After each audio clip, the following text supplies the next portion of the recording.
SportsNola.com at the Final Four. Pleased to be joined by our good friend Tim Brando, CBS Sports, on this magnificent set for the Tim Brando Show. Holy cow. It's great to have you back in New Orleans, first of all, Tim. The significance of the Final Four in New Orleans. You were here in '82 working in radio.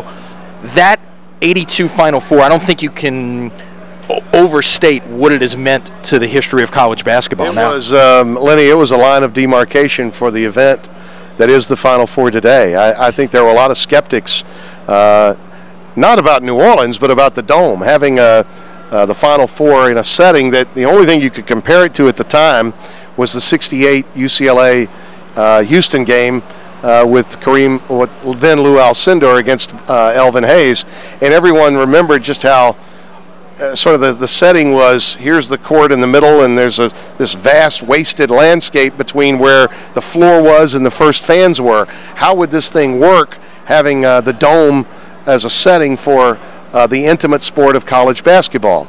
And you know what? That debate still rages on. It does. There are a lot of people that believe college basketball should be played in arenas and that fans should always be relatively close to the floor.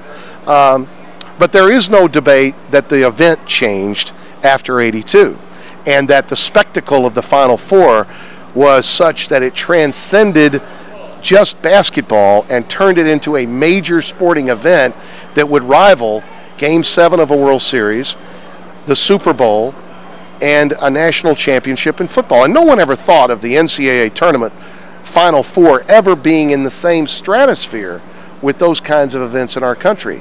And it's become that. It's Daytona. It's Kentucky Derby. It's in that same realm. People now say, before I die, I want to come to a Final Four. They weren't saying that until after '82. And I mentioned this in a newspaper article that is going to be in the Times-Picayune this weekend. I stumbled upon Dean Smith, and you knew me in '82.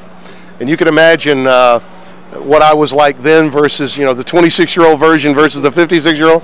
It didn't keep me from walking up to him and saying, wow, what do you think, Dean? And Coach, what did you think? And he looked up and he said, I never in my imagination ever thought that I'd be coaching in the national championship in something like this. So he was taken aback. And that's probably one of the lasting memories of the Final Four in '82 that I have. And to think that here we are 30 years later, and we're celebrating the 25th anniversary of Smart, the 30th anniversary of Jordan in the Dome and in this city, and I get to come back here with my show that's now national and do it from right here next to Archie's Place in Fulton Square. Doesn't get much better than that. Hope Archie's picking up the tabloid. He better.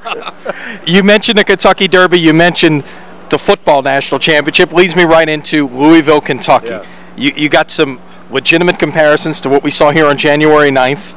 The coach who was on one team coming back to another team, the rivals and stuff.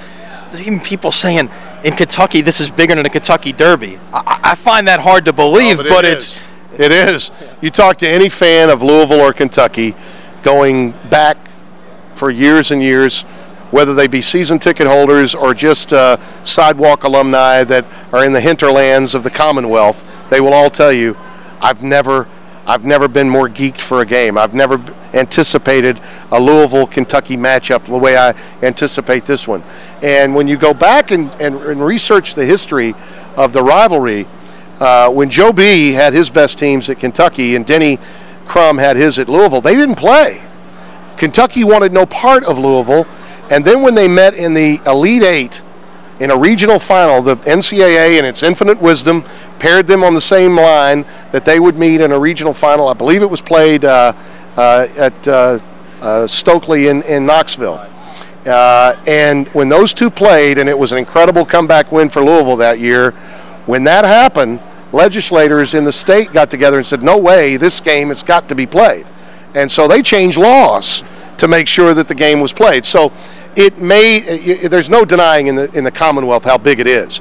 I don't know that the rest of the country quite gets that yet, but they will on Saturday, because this will not be your typical Saturday semifinal where 4 teams and 4 fan bases come in equally and get ready for a game. No. This is Kentucky and Louisville. And I think you can make a good case, particularly from Louisville's point of view. If you were to tell one of their fans, okay, what would you say if I said to you, you get to beat Kentucky, cost Calipari his shot at the national title with clearly the best team, but I'm not going to give you Monday night. Would you be okay with that? You'll get pause. I don't know that they'll say yes, but they will pause when you broach it that way, which I think should tell, if you're an LSU football fan and an Alabama football fan and you don't identify with basketball, maybe that is just enough of a comparison to let you know how big this is in basketball in Kentucky. Last question before we let you get out of here. Who's holding up the trophy come Monday night? I think the winner of the Kansas-Ohio State game. And I know players play, and I know they don't care about the relationship or lack thereof between Rick and John. I know that the modern-day internet athlete is only concerned about what's in front of him now and what's the next stage he's going to play on later.